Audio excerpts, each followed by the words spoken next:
नमस्कार दोस्तों। सावन आया, सावन चला गया।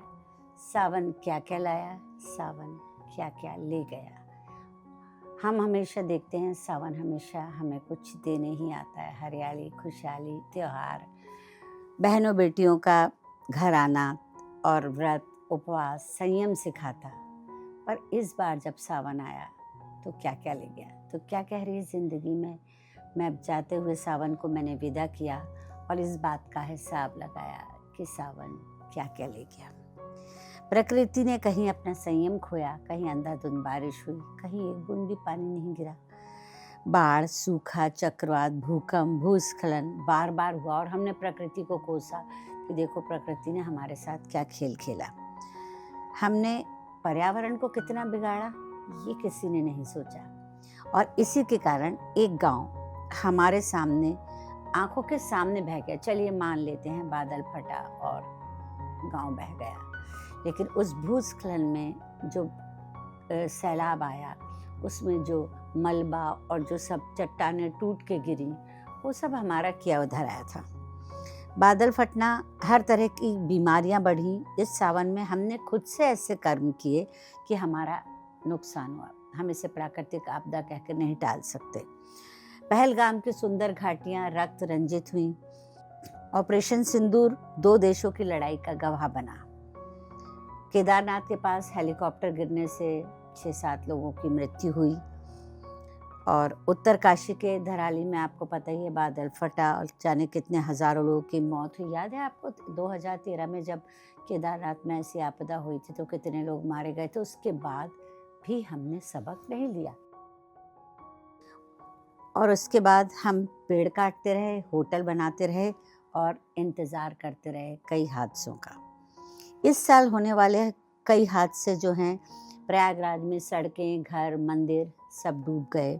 क्यों? क्योंकि वहाँ का ड्रेनेज सिस्टम, नालियों में पानी का निकास, जैसे बम्बई में कभी भी पानी का निकास नहीं सुधरा तो वहाँ हमेशा पानी भरता और हम लोग अब यूज्ड टू हो गए। मतलब हम गंदगी, कचरा नालियों में फेंकने के आदी हो चुके हैं।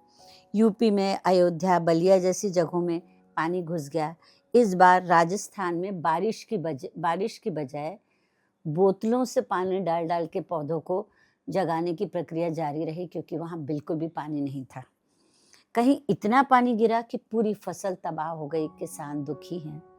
सामान्य वर्षा कहीं भी नहीं हुई, सब तरफ संतुलन बिगड़ा रहा, तो इस साल फसल भी चौपट हो गई। केदारनाथ में बाढ़ के बाद भी लोग जा रहे हैं और मर रहे हैं, उन्हें रोका नहीं जा रहा है। इधर मनसा देवी के मंदिर में भी धक्का मुक्की हुई, मानो सावन में ही दर्शन करने से भगवान हमें आशीर्वाद देते हैं। हम और समय भी तो कर सकते थे। सरकार ने धर्म को देखते हुए रोक नहीं लगाई, तो इसके कारण लोग बाढ़, भूस्खलन में फंसते रहे। सबसे दुखद समाचार ये हुआ, जो सबको पता है और सब बहुत दुखी भी हैं, कि एक युग का अंत हुआ। पूरे 171 साल बाद आप समझ ही गए होंगे कि हमारे माँ बाप पूर्वजों ने जिस पंजीकृत डाक से चिट्ठी भेजा करते थे, अब वो भरोसेमंद सेवा हमेशा के लिए समाप्त हो गई। अब न पोस्ट कार्ड, न अंतर्देशी, न मनी ऑर्डर, न रजिस्ट्री, कुछ भी नहीं। राखी पर अभी हमारे दिल में तो अभी भी राखी पर राखी भेजने की परंपरा जारी थी। अब ये स्पीड पोस्ट से मर्ज किया जाएगा। बच्चे अब म्यूजियम में लाल डब्बा देखेंगे, वो साइकिल देखेंगे, घंटी वाली साइकिल डाकिए की, पोस्ट कार्ड, अंतर्देशी, रजिस्ट्री, ये सब दिखाया जाएगा और एक खूबसूरत परंपरा इस सावन के साथ विदा लेगी।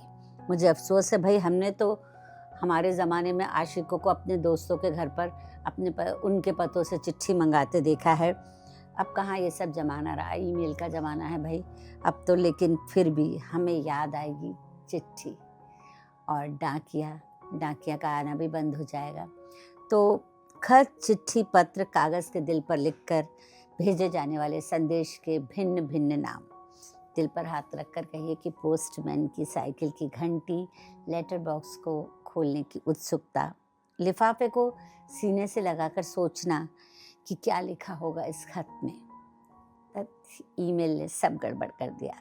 किताबों में खतों को छुपा के रखना और अब तो इनबॉक्स से पढ़ते ही डिलीट कर देना, किसी के हाथ नहीं लगता, पर आज भी याद आता है ख़तों का ज़माना। कितने ख़त ऐसे भी थे डाक में डाले ही नहीं गए, कितने ख़त ऐसे थे जिनका हमें पता ही नहीं मालूम था कि हम कहाँ भेजें, जो आज तक न कह पाया। इस पत्र में सब कह गया, छुपाए रखा था जिस समंदर को कुएं में, वो खारा पानी कागज़ पर बह गया। ये दिल से निकली बातें हैं, इन्हें तुम सबको न पढ़ाना। बस यही तो वो ख़त था जो नाक में जाने से रह गया। एक आस बंधी रहती थी, पोस्टमैन की साइकिल की घंटी बजती थी, हम गेट पे जाके खड़े हो जाते थे। हमारी चिट्ठी आई, सब बहन भाई आपस में झगड़ा करते थे। पोस्टमैन की साइकिल की घंटी मेरे दिल की धड़कनें बढ़ा देती है। खत हाथ में आते ही उनकी यादें भी साथ चली आती हैं। एक मदहोश करने वाली लिफाफे की खुशबू जहन पर छा जाती है। स्याही की लिखावट उनकी उंगलियों की छुअन याद दिलाती है। कागज़ का खुरदुरा एहसास दिल को गुदगुदाता है। पत्र पर लिखा मजमून ठंड की गर्म चाय सा गरमाता है। ऐसे जाने कितने खत डाकिया लाता रहा और हर दिवाली पर इन्हीं खतों का इनाम पाता रहा। ये खत वाली बात मैंने करीब 1985 में लिखी थी और आज मैं देख रही हूँ कि मैं खत को अपने सामने विदा होते देख रही हूँ। अब तो लगता है चिट्ठी गुजरे ज़माने की बात हो गई।